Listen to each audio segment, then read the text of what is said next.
მოგესალმებით. დღეს მინდა გაჩვენოთ ტექნიკა, რომელიც გამოიყენება სხეულიდან ჩვენგან ნეგატივის გამოსატანად და განსათავისუფლებლად და ამ ნეგატივის დადებით ჭრილში გადასატანად. ანუ გავიტანთ სივრცეში და მივიყვანთ იმ დონემდე, რომ საერთოდ აღარ იყოს შესამჩნევი. ამ ალგორითმს ხშირად იყენებენ სტრესის მოსახსნელად. შეგიძლიათ გამოიყენოთ, თქვათ, როცა სურდო გაქვთ ან ყელი გტკივათ, როგორც მე ეხლა, ან რაღაცა გამოცდა გაქვთ და ნერვიულობთ ან შეხვედრა გაქვთ და ფიქრობთ, რომ აი ამ შეხვედრას როგორ ჩაივლის, ცოტა ესეთი სტრესულია თქვენთვის. მოკლედ, შეგიძლიათ აი ესეთ მომენტებში გამოიყენოთ. პირველ რიგში, რა თქმა უნდა, ვააქტიურებთ თემას, შეგიძლიათ ფურცლის უკანა მხარეს, სადაც ხატავთ და ჩამოწეროთ ყველაფერი. მე უკვე გაწერილი მაქვს ეს თემა, რომ თქვენ ამაზე თქვენი ყურადღება აღარ შევაჩერო და ვიდეო არ იყოს ძალიან გრძელი. მოკლედ თემას წუთში აქტიურებთ ფურცელზე, რა თემაზე აკეთებთ ამ ალგორითმს და მე უკვე იწყებთ მუშაობას. ასე იგი 2 წუთის მანძილზე წერთ 20-22 სიტყვას თემასთან დაკავშირებულს. როგორ ხდება ჩვენგან ამ ნეგატივის გამოტანა.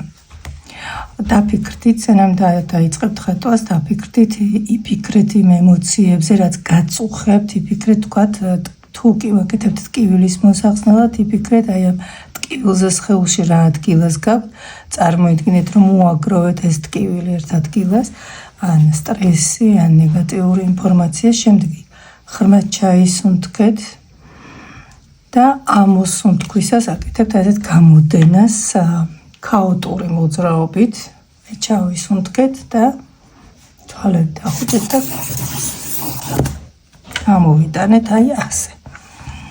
ესეთი ამას ქვია გამოგდება ამ ემოციის ჩვენგან. და ნახეთ მერე ჩვენი მიზანია ახლა, რომ აი ეს ნახატი ისე შევავსოთ ნეიროხაზებით, საერთოდ აღარ იყოს შესამჩნევი. პირველი ესეც ახლა ჩვენ გავაკეთებთ, ავდგებით და კუთხეებს, რაც წარმოიქმნა, გავწელავთ სივრცეში.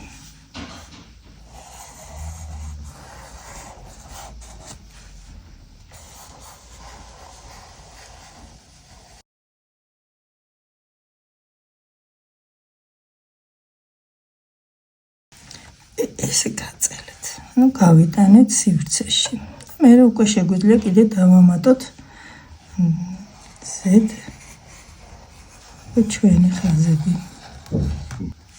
ამ შემთხვევაში არ აქვს მნიშვნელობა მიმართულებას, საიდან სად მიგყავთ ნეიროხაზები. მთავარია, რომ ის უნდა იყოს ბევრი და რა თქმა უნდა, ხატვის პროცესში ჩემსავით არ საუბრობთ, ან უბრალოდ ფიქრობთ აი იმაზე, რაც გამოიტანეთ ამ საკითხზე.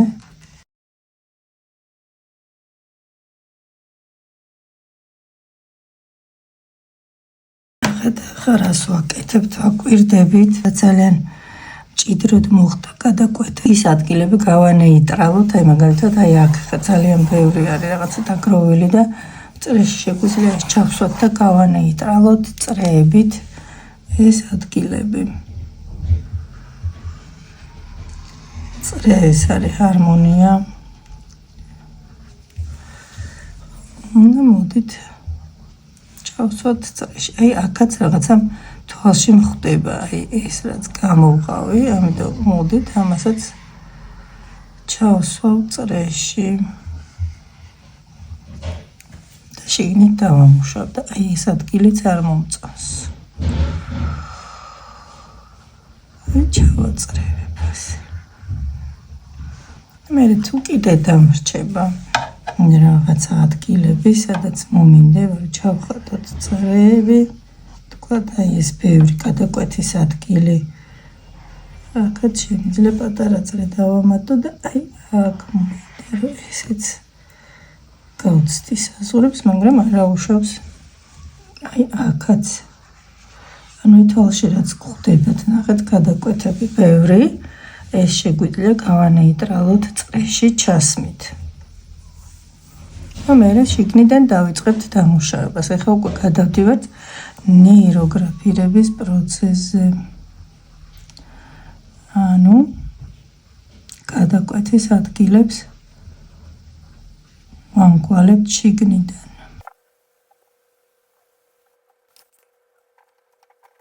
ფაქტიურად დავამთავრეთ ეს ნაწილი, ნეიროგრაფირების ნაწილი და საერთოდ შეიცვალა ჩვენი ნახატი. ეხლა შევდივართ შემდეგ ნაბიჯზე გადავდივართ, რომელსაც ქვია არქეტიპირება, ფერის შემოტანა ნამუშევარში და აქაც დაფიქრდით, რა ტონალობაში გინდათ რომ გადაიყვანოთ, შეგიძლიათ ნაკადებად გაუშვათ ფერი და გაითვალისწინეთ, რომ მინიმუმ 2 უჯრედი უნდა იყოს ერთი ფერით დაფარული. ასევე მეგობრებო, გთხოვთ იმასაც მიაქციოთ ყურადღება, რომ მაინც ეს ვიდეოები, რომელსაც მე ვდებ, რა თქმა უნდა, ამის მიხედვით შეგიძლიათ გააკეთოთ იმ მუშაობას და ბევრი უკვე მუშაობს კიდევაც ჯგუფში და აკეთებს ალგორითმებს და მოუკიდებლად და ეს მუშაობს თავისთავად, მაგრამ თუ კი არის რაღაცა კონკრეტული სერიოზული პრობლემა ან სერიოზული თემა, რომლის დამუშავებაც გსურთ, ჯობია ინდივიდუალურად ან ჯგუფურ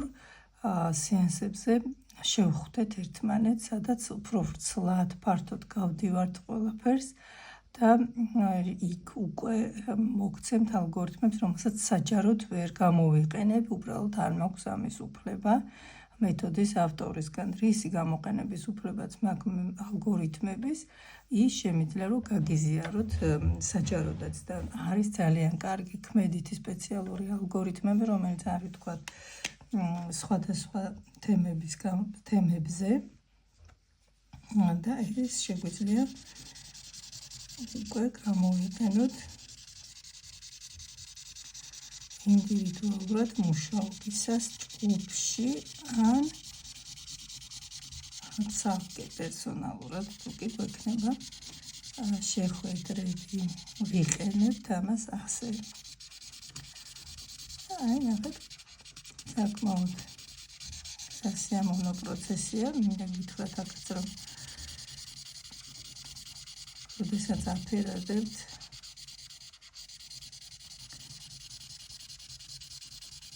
იფიქრეთ თქვათ ამ ფერს თქვენს კონკრეტულ ნამუშევარში და შემოაქრა ემოცია და ენერგია. ალბათ ამაზეც ვიფიქროთ.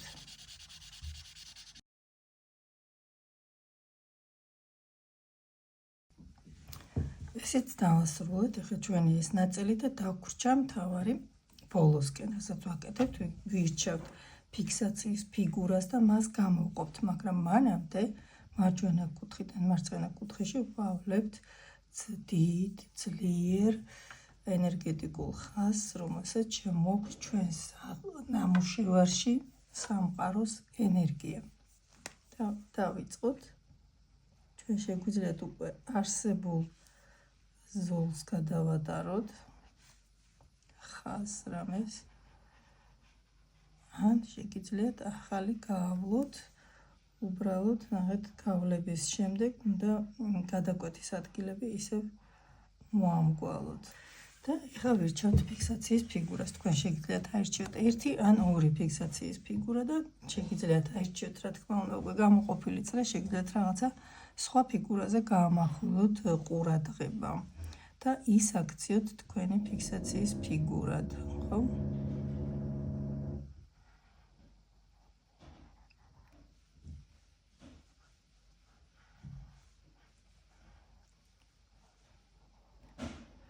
ყველაზე მარტივია, რა თქმა უნდა, რომ წრე გამოვყოთ და მაგრამ მე ეხლა რაღაცა ცოტა აი გულივით დავინახე და მინდა რომ გამოვყო ეს გული.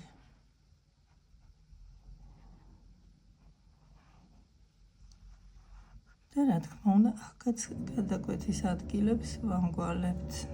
როგორც ხედავთ, საერთოდ არაფერი არ დარჩა იმისგან, რაც თავიდან გადმოვიტანეთ ფურცელზე და შეგიძლიათ უკვე ჩათვალოთ, რომ თქვენი ნეგატიური ემოცია რაც იყო, თქვენ ნეგატიური მუხტი რაც ამ ფურცელზე დავდეთ, ეს უკვე დავშალეთ, გავიტანეთ სივრცეში, გადავაკეთეთ დადებითად და მივეცით მას ესეთი მშვენიერი ფორმა და სახე. ის აღარ არსებობს, არც თქვენი ტკივილი, არც თქვენი უარყოფითი ემოცია უკვე აღარ არსებობს. წარმატებულ დღეს გისურვებთ, მეგობრებო.